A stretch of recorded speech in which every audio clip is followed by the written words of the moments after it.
तो गाइस आज की ब्लॉग की शुरुआत करता हूँ एक यूनिक टॉपिक से जिसने इंस्टाग्राम पे कोहराम मचा दिया है भाई। एक तरफ से पूरा इंस्टाग्राम ब्लास्ट हो गया भाई सिर्फ एक न्यूज से। क्योंकि गाइस आप सभी लोग एक ऐसे टॉपिक को देखना पसंद करते हो जो सिर्फ दिखावा करती है, जो अपने धर्म, जाति, साहित्य, लेकिन गाइस उन सबसे हट के ना उनकी थिंकिंग क्या है आप उसको नहीं देखते। आप देखते हो कि बंदा फेमस है, इसके इंस्टाग्राम पे इतने फॉलोअर हैं, यूट्यूब पे इतने फॉलोअर हैं, कुछ अच्छी चीजें बताता होगा।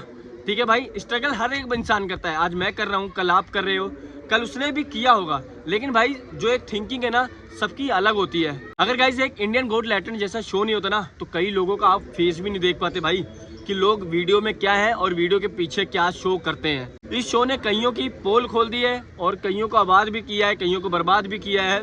तो गाइस आपको पता ही चल गया होगा मैं किसके बारे में बता रहा हूँ। मैं नाम लेना नहीं चाहता था लेकिन आपको बता देता हूँ भाई। आपको पता ही होगा कि Ranveer Allahbadia Indian got latent में गए थे और उन्होंने एक ऐसी टिप्पणी की है जिसके कारण इंटरनेट पे भाई बवाल मच गया। अब ये पता नहीं उनके करियर का फुल स्टॉप है या भाई वो एक तरफ से अपना प्रमोशन करवा रहे हैं ऐसे वर्ड बोल के। क्योंकि भाई जो लोग भगवान, साहित्य, अपने देश के प्रति और महान साधु संतों के साथ पॉडकास्ट करता था और इंडिया का नंबर 1 पॉडकास्टर था, उस बंदे ने मतलब कि रणवीर इलाहाबादिया ने एक शो में जाकर ऐसा वर्ड बोला है भाई जिससे भाई मैं क्या कई लोग शर्मिंदा हो जाएंगे भाई। लेकिन इससे उनको हेट भी मिल रही है और यहाँ तक कि जो इंडिया गॉट लैटेंट की वीडियो थी, समय रैना थे जो उस शो को चलाते थे, उन्होंने सारी वीडियो को डिलीट कर दिया। मैं भाई समय रैना की गलती नहीं मानता क्योंकि वो बंदा उसी पर्पज से है भाई, क्योंकि भाई उस बंदे का टारगेट ऐसी ही वीडियो बनाने का है। लेकिन भाई जो लोग अपने देश, साहित्य, हिंदी कल्चर को रिप्रेजेंट कर रहे हैं, अगर वो लोग ऐसे शब्द बोलेंगे किसी माँ बाप के बारे में तो कैसा लगेगा भाई। तो मेरा जो कहने का मतलब है भाई, आप सब लोग ना वीडियो में देख के, फॉलोअर देख के किसी को सपोर्ट करते हो तो मेरा हाथ जोड़ के निवेदन है भाई ऐसे लोगों को सपोर्ट करो ही मत। ठीक है, सपोर्ट करो भाई। अब मान लो राउंड टू हेल वाले हैं, समय रहना है, वीवी की वाइन्स है, इन सब जैसे लोग बनाते हैं, गालियां देते हैं। ऐसी बात नहीं है गालियां नहीं देते, लेकिन भाई इन सब का जो मोटिव होता है किसी के माँ बाप के बारे में गंदा नहीं बोलना, उनको ऊंचा नहीं दिखाना, ना उनके बारे में ऐसी थोट बोला जो कि उन्होंने बोला था। बाकी तो भाई मैं आप सबसे बस यही उम्मीद करना चाहता हूँ। और अभी इवनिंग के टाइम हो रहा है, लमसम 6:30 बजने वाले हैं और मैं राइड पे गया था भाई, राइड से आया हूँ तो सीधा भी ब्लॉग स्टार्ट कर रहा हूँ। मेरी थिंकिंग नहीं थी इस टॉपिक पे बात करने की, लेकिन मैं आपको बताना चाहता था। आप उन सब के टॉपिक को फॉलो करते हो, इन सब की वीडियो देखना पसंद करते हो जिनके 2 फेस होते हैं भाई, सही है। हमारे जैसे वीडियो को आप देखना पसंद भी नहीं करते क्योंकि भाई हम रियलिटी दिखाते हैं, जो है वो दिखाते हैं, तो आपको वो पसंद नहीं है। बाकी पसंद करो या ना करो, मैं तो कंटिन्यू अपना लगा रहूँगा, वर्क करता रहूँगा। मैं तो बस आपसे हाथ जोड़ के निवेदन करूंगा भाई, लाइक, कमेंट और शेयर और फॉलो कर लेना। बाकी अभी शाम हो गई भाई और अंधेरा भी होने वाला है। एक्चुअली मैं थोड़ा लेट हो गया काम पे जाने के कारण, और ये देखो भाई क्या मौसम हुआ पड़ा है। बाकी अभी छत पे आ गया हूँ, गुरुद्वारा साहब में सामने पाठ हो रहा है और ब्लॉग को स्टार्ट करते हैं। Welcome back to my new blog. और नीतू ट्यूशन वगैरह पढ़ा रही है तो मैं सोच रहा हूँ कपड़े वगैरह थोड़ा नीचे कर दूँ ना, क्योंकि भाई मौसम मस्त हुआ पड़ा है, बारिश वगैरह हो सकती है, ना हो तो अच्छी बात है, बाकी कुछ पता नहीं है। तो भाई अगर मेरे से कोई गलती हो माफ़ कर देना भाई, मेरा किसी को गलत कहने का मकसद नहीं है, ठीक है। क्यों पैंदिया फिर तक चैंपियन। तो गाइस इसको बंद नहीं सही बना यार, इधर देख, इधर तो सुनो। नहीं मैं नहीं सुनना, मेरे को कुछ मारते रहते, मुझे नहीं मारा ना इतना से प्यार से बोलो, मार रहे कहते हैं इसको। हाँ खप से मार ले तो प्यार से बोलते हो। हाँ हट जाओ। नहीं तो अच्छी दे नहीं तो किसमी खाओगी? खाओगी? टॉफी की बात कर रहा हूँ, किसमी खाओगी? नहीं। एक किस तो दे दो। क्या यार ये इतना ड्रामा पता नहीं किसी ने।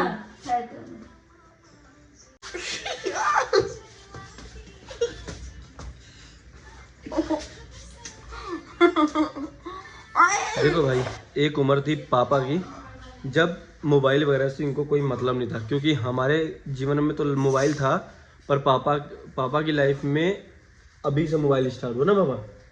पहले शुरू आपके हाथ में मोबाइल नहीं था तो आपको टेंशन थी कभी रिचार्ज कराने की? नहीं ना। अब तो 500 रुपया महीना लगेगा। पर एक बात बताओ पापा, उस समय आपकी तनख्वाह कितनी थी जब आपके पास मोबाइल नहीं था? उस टाइम तो था 342 रुपया महीने का। 342 रुपया टाइम टेबल लगा के 600 रुपया बनता था। कौन से सन की बात है ये? ये 1900 86-87। भाई 1986 या 87 की बात पापा बता रहे हैं। इनकी 8 घंटे की सैलरी थी 342 रुपया थी 342 रुपया। उस टाइम। 10 रुपया किलो, तो 10 रुपया के जो है थैली मिलत रही आटा की, रुपया किलो आटा, 1 रुपये किलो आटा था। और भाई वो दिन, वो मतलब कि वो आज से वो दिन अच्छा था कि आज का दिन अच्छा है? वो दिन अच्छा था, आज के दिन तो बड़े बेकार हो गया। पर पापा आपने ये एक चीज नहीं नोट की? महंगाई कितनी हो गई। पर एक चीज आपने नोट नहीं की ना, उस समय आप महीने में 324 रुपए कमा रहे थे। 342 रुपये। 342 रुपए। उस समय पापा 8 घंटे काम करके 342 रुपए कमा रहे थे, और आज टाइम पापा 8 घंटे काम करके लमसम 12 से 13 हजार रुपये कमा रहे हैं। तो डिफरेंस कितना हुआ? बहुत हो गया। अब उसी हिसाब से आपको अगर चावल आटा मिल रहा है तो कोई गलत थोड़ी है बाबा, कि गलत है? गलत है। क्यों?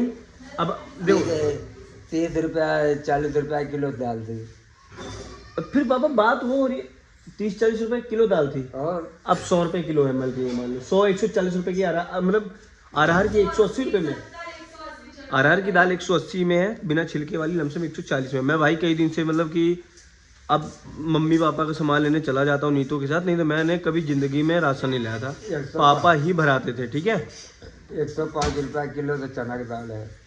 पर पापा वही तो बात कह रहा हूँ ना, उस समय आपकी सैलरी भी तो 324 रुपए थी। अरे उस टाइम में बचत हो जाता था, अब आज की जान में बचत होते नहीं है। 324 रुपए में पापा कितना बचत करते थे, आज ये बताओ। उसमें भी बचत हो जाता था। सबसे पहले तो आपका रूम का किराया कितना था? 100-150 रुपया किराया पड़ता था मकान कमरे का। 300 में से 150 रुपए मकान का किराया, आधा तो ऐसे चला गया ना। तो अब आपके पास बचे 194 रुपए, 194 रुपए बचे। अब 194 रुपए में आपने क्या किया? 10 किलो आटा लिया, 10 रुपए का आटा, 10 रुपया का आटा हो गया, 184 रुपए बचा। और उसके बाद दाल हो गई कितने रुपए तक गए? 30 रुपया। 30 रुपए की दाल हो गई, माइनस कर दो। 184 में से 30 गया, 154 रुपए। अब आगे क्या, अब आगे कोई खर्चा नहीं। तेल वगैरह? तेल वगैरह तो सब इकट्ठा ही आता था, 3-4 आदमी रहते थे मात्र। तभी कितना गाया था? 800 रुपया महीने का कमरे किराया, राशन पानी सब लेकर के एक आदमी को पड़ता था। 3-4 आदमी टोटल इतना पड़ता था, उसमें डिवाइड करते थे 3-4 आदमी। तब भी पापा देखो 200-200 रुपए तो आपका ऐसे जा रहा है। मान लो टाइम टेबल लगा करके 600-700 रुपया महीना पड़ता था। बन जाता था आपका? महीना में बन जाता था, बन जाते थे 600 रुपए बन जाते थे, जिसमें से लमसम इनका 200 से 250 रुपए खाने पीने में निकल जाता था। उस टाइम ट्रेन का भी 80 रुपया किराया था, लुधियाना से अपने यहाँ का, लखनऊ तक का मान लो। हाँ वही अपने ही हो गया। अमेठी, गौरीगंज, सुल्तानपुर 80 रुपया किराया था चालू का। वाह भाई, अच्छा। उस टाइम रिजर्वेशन कहाँ चलता था, सब चालू रहते थे, सब चालू डब्बा चल रहे, ऑल टू ऑल चालू। रिजर्वेशन डिब्बा थे, लेकिन उसका भी हमको, मैं रिजर्वेशन कराया नहीं था, मेरे को पता नहीं उसका। मतलब कि भाई पापा, निहालगढ़ से 80 रुपया किराया लगता था एक आदमी का यहाँ का। पर पापा यार हमारी थिंकिंग देखो, आप पुरानी जनरेशन को मान लो है, 19वीं सदी के, हम 20वीं सदी के, ठीक है, तो डिफरेंस तो हुआ ना कुछ ना कुछ। देखो आपके लोग क्या कर रहे हैं, 15 से 20 हजार रुपये महीना, एक बेसिक सैलरी बता रहा हूँ मैं आपको। एक जो लेबर बंदा है वो 700 रुपये दिन का लेबर गिरी करता है, तो 7 × 21, अगर 30 दिन काम करे तो 21 हजार रुपये वो कमा रहा महीने का पापा। तो 21 हजार के हिसाब से 900 जिस टाइम हमने जमीन लिया था, हाँ उस टाइम महीने का टाइम टूम सब लगा करके 1500-2000 रुपया बनता था। वही में खाना, खुराकी, कमरे किराया, किसी का लेन देन सब कर्जे कराते, उसी में से काट दिया 1000 रुपया महीना किस्त जाता था ये जमीन। 2000 के पहले मैंने जमीन ले लिया था। कितने की पड़ी थी? 36,000। 36,000 की जमीन थी 2000 में, पापा ने 7,000 इसका रजिस्ट्री कराई लगा। 36 और 7 43,000, मतलब कि पापा को ये जमीन पड़ी थी 43,000 में 2000 के पहले। मतलब कि पापा ने 43,000 रुपये 2000 से पहले इन्वेस्ट किया था, और उसके बाद ये 24 साल बाद हो गई है इस समय लमसम गाइस। ये बनाया करके पूरी जो प्रॉपर्टी है बना के 1 फ्लोर पूरा है 10 लाख की। 50,000 रुपये इसका हटा दो मोटा मोटा, तब भी ये पापा को प्रॉफिट हो रहा है इसका लमसम मान लो 9.5 लाख का। भाई बहुत मतलब कि ये इस चीज़ से पता क्या फ़ायदा मिला, मतलब कि लॉन्ग टाइम जो इन्वेस्टमेंट होती है वो भाई लंबी तो होती है, साथ में मोटी भी होती है। ये देख लो, और वो भी रियल एस्टेट में भाई नेक्स्ट लेवल की। इनके बदौलत से आज हमें रहने के लिए एक छत है। और उस समय पापा कह रहे हैं कि मैं बहुत परिश्रम किया हूँ, 2 साल कपड़ा नहीं खरीदा हूँ। इस जमीन के पीछे, लेकिन सबका कपड़ा इस्टरा कर दिए थे, मम्मी का अपना सब इस्टरा कर लिए थे कपड़ा की। अब नहीं खरीदूंगा, अब सीधा जमीन खरीदूंगा। कि ज़मीन खरीदेंगे तो फिर कपड़ा ले नहीं पाएंगे, इसलिए इस्टरा कर दिए थे। इनको करना भी है और उससे पहले अपनी सेफ्टी भी ध्यान देनी कि ऐसा करूँगा और उससे पहले अपने आप को मजबूत कर लूँगा। मतलब ये बताने का मकसद नहीं है कि भाई ये 10 लाख का है 9 लाख का है, ये दिखाने का मेरा मकसद पता है क्या ब्लॉग में, पापा ने कब से अपनी लाइफ में स्ट्रगल करना स्टार्ट किया और आज तक स्ट्रगल चल रहा है। पहले खाने में, फिर जमीन लेने में, उसके बाद जमीन में छत डालने पे कि एक अपना रूम हो जाए रहने के लिए, और अब पेट पालने के लिए फिर से। इसके बाद फिर से वही कंटिन्यू, जमीन छत पेड़, यही चलेगा ना पापा, सिलसिला जिंदगी का यही है। अब पहले पापा किए थे, अब पापा की जगह मैं करूँगा, फिर मेरी जगह जो मेरा लड़का होगा वो करेगा। धीरे धीरे ये चलता जाएगा। खाना पीना, रहना सोना, खाना पीना, यही स्ट्रगल है और यही लाइफ है। रियलिटी यही है लाइफ की। बस इंसान ये है जिसके पास थोड़े पैसे होते हैं वो लाइफ को ऐश करता है, और जिसके पास नहीं होते वो रात दिन स्ट्रगल कर अपना ऐसे एक घर तैयार करता है। उसके बाद उसमें सोचता है सपना, उसका एक सपना होता है कि कब मैं अपने छत के नीचे आके आराम की सुकून की नींद सोऊंगा। देख अब नौकरी बहुत निकल रही, फार्म भर, कहीं एडजस्ट हो जाए दोनों आदमी।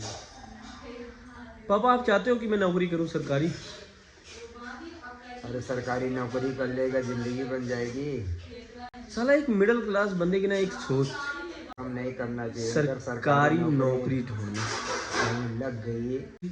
पता क्या है, मैं आपको बताता हूँ, जब मैंने एक बार हासिल कर ली ना और जब मैंने उसको छोड़ा तब तो मुझे रियलाइज नहीं हुआ, लेकिन अब रियलाइज होता है कि वो बहुत मुश्किल से मुझे मिली थी। और ना अब कभी कभी दिल कहता है यार क्या मैं इतना स्ट्रगल कर लूँगा, कर तो लूँगा, मुझे पता है, क्योंकि जब इंसान पे पड़ता है ना इंसान उसको झेल लेता है। लेकिन पापा वो अंदर से ना फील नहीं आता कि भाई हाँ ये काम करना है, वो वाला पापा। करो मिल जाएगा सब। लेकिन आपने इतनी बातें बताई तो मैं उस पर अमल करूंगा, गौर करूंगा।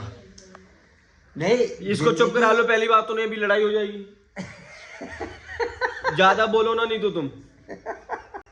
वो कहाँ बोल रहे, टोन मार रही है उधर से, बता रही है, घूम घुमा के सब मेरे पे बोलने लगते हैं। तो भाई ये सब चीजें कभी आप भी अपने फादर साहब के साथ बैठना और सुनना उनकी आप बीती, उन्होंने क्या क्या किया लाइफ में, क्या नहीं किया। लाइफ में बहुत आगे जाओगे ये सब चीज़ें सुनोगे तो, ठीक है। बाकी अब मुझे सोने दो यार, पापा की बातों पे ध्यान दूंगा और पापा के सपने भी पूरे करेंगे, सबके पूरे करेंगे भाई, पूरी फैमिली के। बाकी वीडियो अच्छी लगी तो लाइक कमेंट शेयर करना। मिलते हैं कल अपने नेक्स्ट ब्लॉग, तो के लिए bye, thank you for watching. देखते रहे अमित लाइव ब्लॉग्स। और तुम कम से कम बोला करो, तुमसे ना नफरत हो जाएगी मेरे को, नहीं तो शटाप बोलोगे ना, अम्मी समझा के रख लिया करो इसको। तुम्हारे सबके मुंह पे बोलती हो, तुम सब रोकते नहीं हो, क्यों रोकोगे? तुम्हारी इकलौती लड़की है ना, बात ये है। सारा बर्तन था, 2 दिन है, मेरी माई देखना उसको दिमाग में दाल वाल गिर जाए को। रोकोगे नहीं, तुम भी हंसोगे ना पापा। क्या रोकना, हमारी एक तो दुलारी बेटिया है। ठीक है, देख लो आज मुझे पता लग गया मेरी कोई वैल्यू नहीं। मम्मी तुम्हारा वैल्यू क्यों नहीं है भाई, जैसे आप बोल दिए ना अभी कि मेरी एक दुलारी लड़की है। अब एक दुलारी लड़की है तो एक दुलारा लड़का तो भी तो है ना। नहीं, पहले शब्द आपने ये नहीं बोला, पहले बातें नहीं। ये सोचते हैं कि मेरे को तुम लोग घर से बाहर निकाल दो, इनको रख लो, यही चाहते हैं ना। I am in the house, this is my house, you can go. घर से कोई नहीं निकलेगा, सब रहेंगे, सब रहेंगे। और ये इतनी बड़ी प्रॉपर्टी पापा की पता किसकी है भाई? बस आ गया अपनी असली उसके। पापा की सेवा करो तभी प्रॉपर्टी पाओ। पापा आप पहले ये बात छोड़ दो यार, सेवा मेवा छोड़ो, पहले बता बताओ, इतनी मेहनत करके तुमने प्रॉपर्टी बनाई, तुम्हें पता था कि इस प्रॉपर्टी ये मतलब ये प्रॉपर्टी मेरी होगी? मैं तो बिटिया की थी। ये देख लो भाई, एक बार भी नहीं बोलेगी तेरी है। जब बिटिया के मिलेगा तो बिटिया साथ तू या। और ये तो नॉर्मल है, अभी तो गांव में भी बहुत कुछ है। अब नहीं तो जी। बेटी तुम्हारे साथ है तो आप ही को देखना है ना। अच्छा वो भाई माँ बाप आपको इसको सेट देखे कर ना लिया देखे, उसको तो आप ही को देखना पड़ेगा। भाई ज्यादा पैसे सुन के कहा यार लगी। कल मिलता हूँ, बाय।